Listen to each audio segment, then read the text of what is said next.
వరిలో ఎన్ని రకాలు అందుబాటులోకి వచ్చినా రైతులు మాత్రం సన్నగింజ రకాలను ఎక్కువగా ఆదరిస్తుంటారు.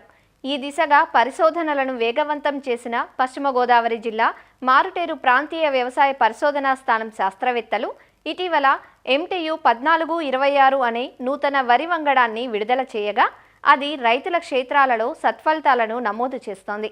మినీ కిట్ దశలో ఉన్న ఈ రకాన్ని 50 సెంట్లలో సాగు చేయగా ఫలితాలు ఆశాజనకంగా ఉన్నాయంటూ తమ అనుభవాలు తెలియజేస్తున్నారు పశ్చిమ గోదావరి జిల్లా రైతులు.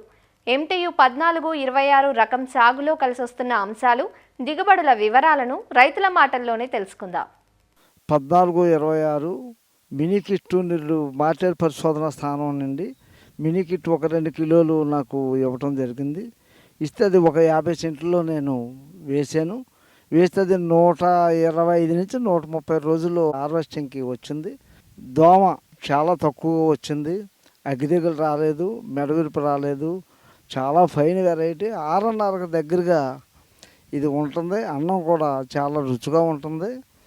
ఇది రబీకి చాలా అనుకూలమైన రకం. ఎకరాకి 50 బస్తాలు దిగుబడి ఖచ్చితంగా వస్తుందండి. తక్కువ ఎరువులతో పండి వెరైటీ సార్ ఇది. ఏ నేలకైనా సూట్ అవుద్దండి. ఇది ఎర్ర నేలకు అవనివ్వండి, చౌడు నేలకు అవనివ్వండి, నల్ల నేలకు అవనివ్వండి, ఏ నేలకైనా అనుకూలమైన వెరైటీ, నెంబర్ 1 వెరైటీ.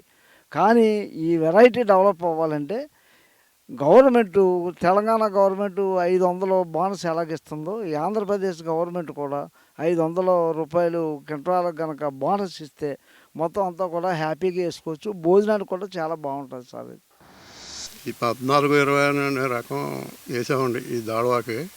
అది చాలా అనుకూలంగా ఉందండి. అది 60 బస్తాలు కూడా దిగుబడి వచ్చేలా కనపడుతుందండి. ఇది చాలా సన్న కింద రకం అండి. భోజనానికి కూడా చాలా అనుకూలంగా ఉంది. పెట్టుబడి మట్టుకు బాగా తక్కువ అండి. సూపర్ DAP వేసామండి దమ్ములో. 2 బస్తాలు సూపరు, 1 బస్తా DAP వేసి F20 అనే ఒక ఫెర్టిలైజర్ ఒకటి వేసానండి.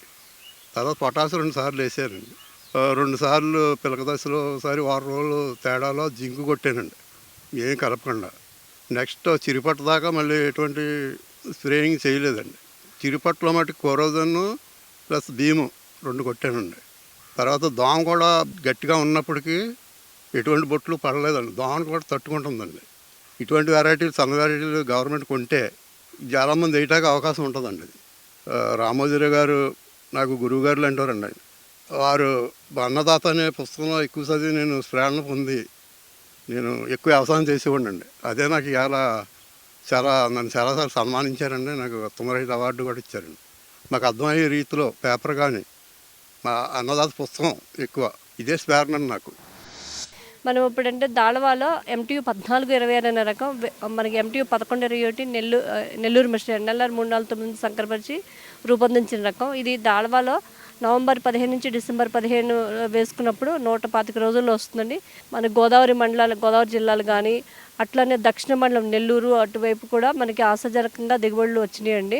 ఇది తినటానికి అనువైన సన్న రకం. ఇదేంటంటే RNR 150-48, కేన 1638కి ప్రత్యామ్నాయంగా దాళవాలో సాగు చేసుకోవచ్చు. అలాగే సార్వాలో కూడా ఆలస్యంగా వేసుకున్నప్పుడు, అంటే కొంచెం ఆగస్టు చివరాఖరికి వేసుకున్నప్పుడు 130-135 రోజులు కాలపరిమితి కావాలనుకున్నప్పుడు ఈ రకం సార్వాలో కూడా మన విజయనగరము, పల్నాడు, ప్రకాశము, కర్నూలు మొదలగు ప్రాంతాల్లో మనం పరిశీలించినప్పుడు దిగుబడులు కూడా ఆశాజనకంగా ఉండి మనకి కేనం 1638కి ప్రత్యామ్నాయంగా రైతులకి అగ్గి తెగుల్ని తట్టుకుంటూ ఆ తిండికి అనుకూలంగా, అంటే పొడి పొడిగా అన్నంగా ఉండి మనకి మెత్తగా మృదువుగా కూడా ఉంటుంది. అన్నం తింటాకు కూడా అనుకూలంగా ఉంది. ఈ రకం స్టీమ్ రైస్కి కూడా అనుకూలంగా ఉండి రైతులకి సార్వాలో అయితే 40 నుంచి 45 బస్తాల దాకా దిగుబడి వస్తుంది.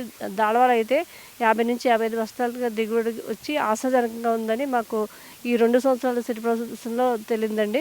కాబట్టి రైతులు వాళ్ళ పరిస్థితులను బట్టి సిఫార్సు చేసిన వేసుకుని ఈ రకము సాగు చేసుకుంటే కొద్దిమేర వాళ్ళకి పాత రకాలు కాకుండా కొత్త రకాల్లో ప్రభుత్వం అనుకున్నట్టుగా సన్న రకాలని మనం పండించుకోవడానికి అవకాశం ఉందండి. మంచి రేటు కూడా వచ్చే అవకాశం.